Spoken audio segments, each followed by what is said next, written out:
Welcome. Today we're going to be taking a look at Glen More II Chronicles.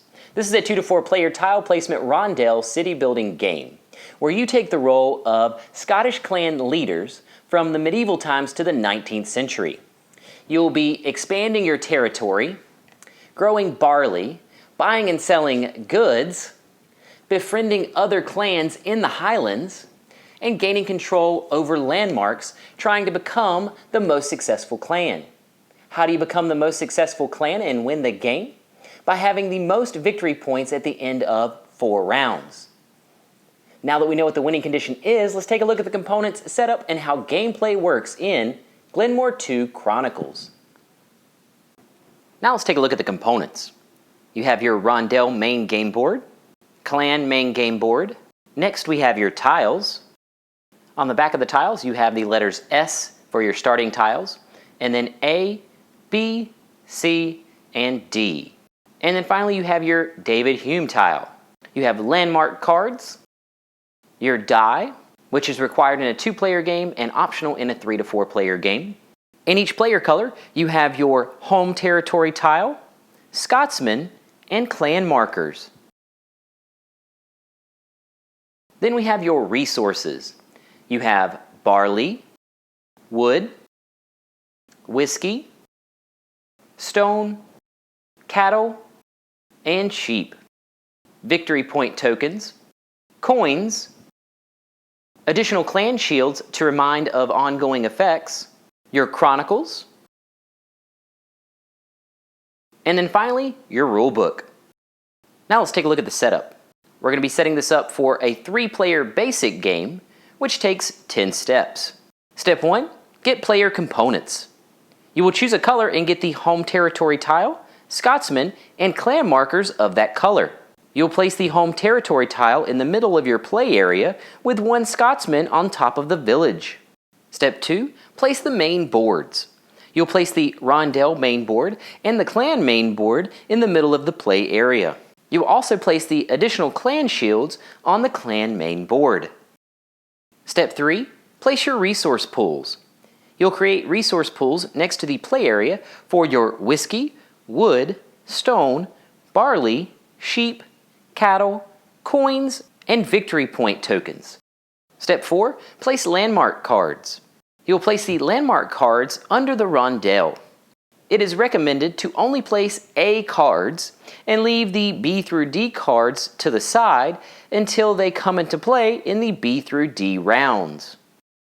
Step 5, create the starting order. You will collect 1 Scotsman from each player, shuffle, and place them in consecutive spaces on the rondel. The Scotsman that is last place, going clockwise, is the starting player. They would receive 5 coins, the second would receive 6, the third would receive 7, and the fourth would receive 8. So in this case, yellow is our starting player, because they are the last person going clockwise. So they would also receive 5 coins, blue would receive 6, and purple would receive 7.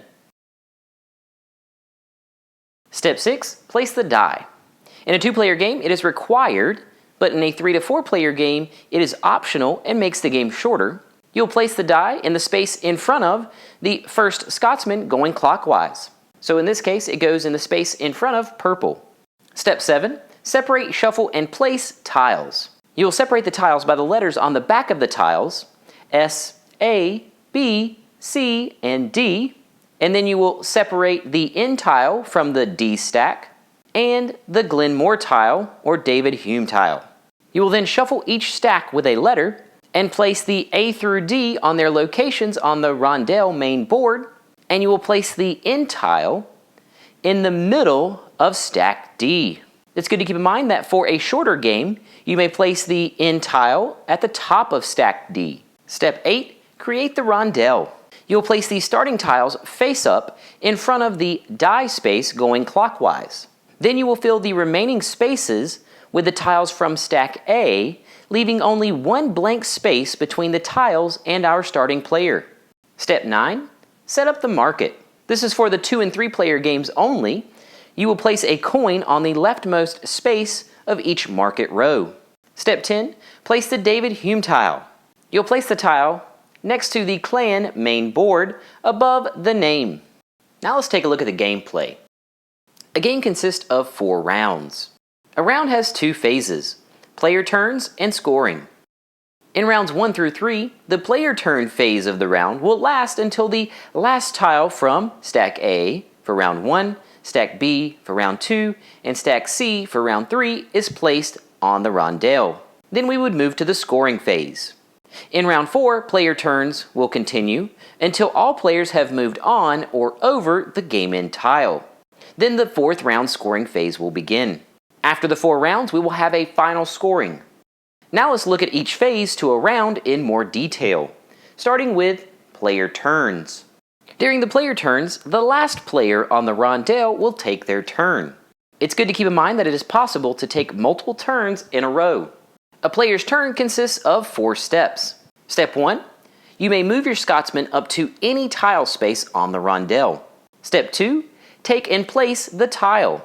You would pay the cost, if any, and place it. The cost of the tile is located on the top left of the tile.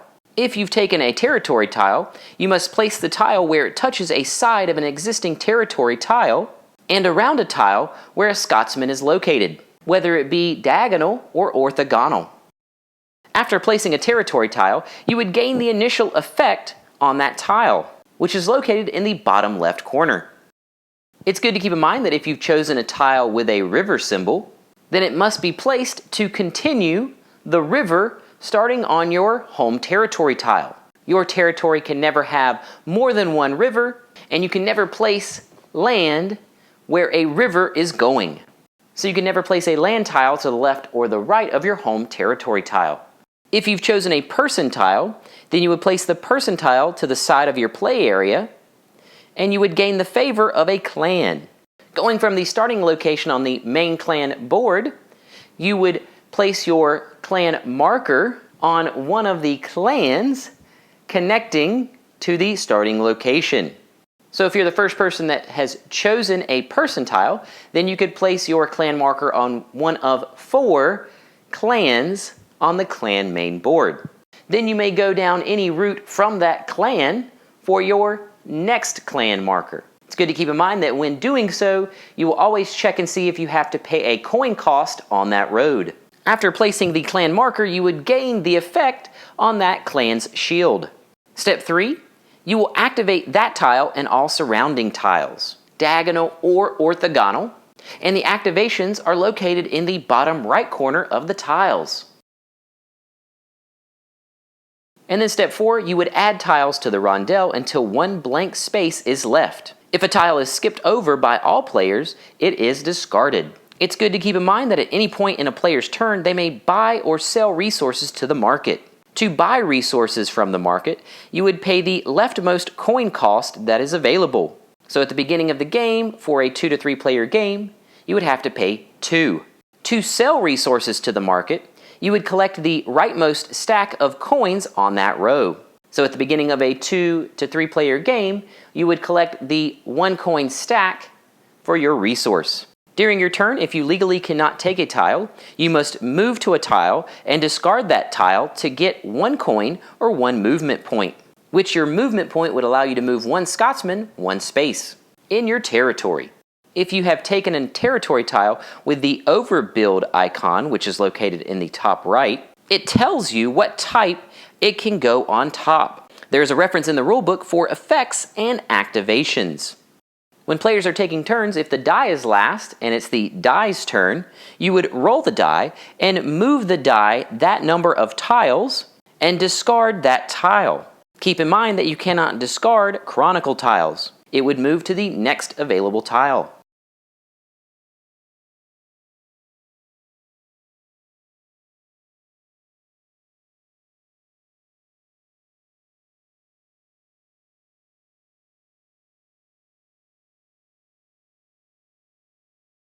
After the last tile is placed from stack A, B, or C, then we move to the scoring phase. Players would gain victory points based on their lead over the lowest player in each of the 4 categories: Scotsmen on their castle, landmark cards, whiskey, and person tiles. Based on your difference from the last person, you would gain a number of victory points. So a difference of 1 would gain you 1, a difference of 2 would gain you 2 victory points, 3, 3, 4 would gain you 5, and 5 or more would gain you 8 victory points. After you've done this for each of the 4 categories, you would move to the next round.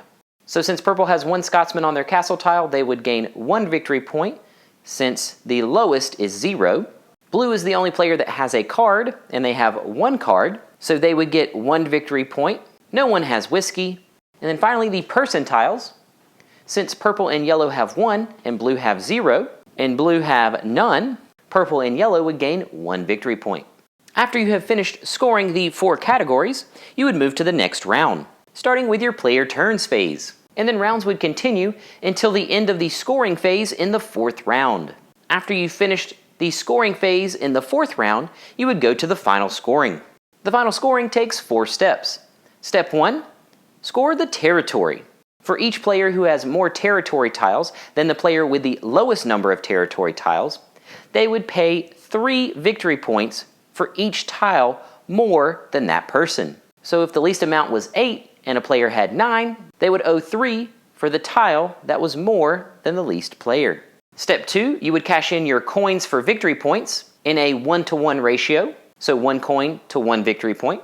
Step 3, you will check your landmark cards for any in-game scoring.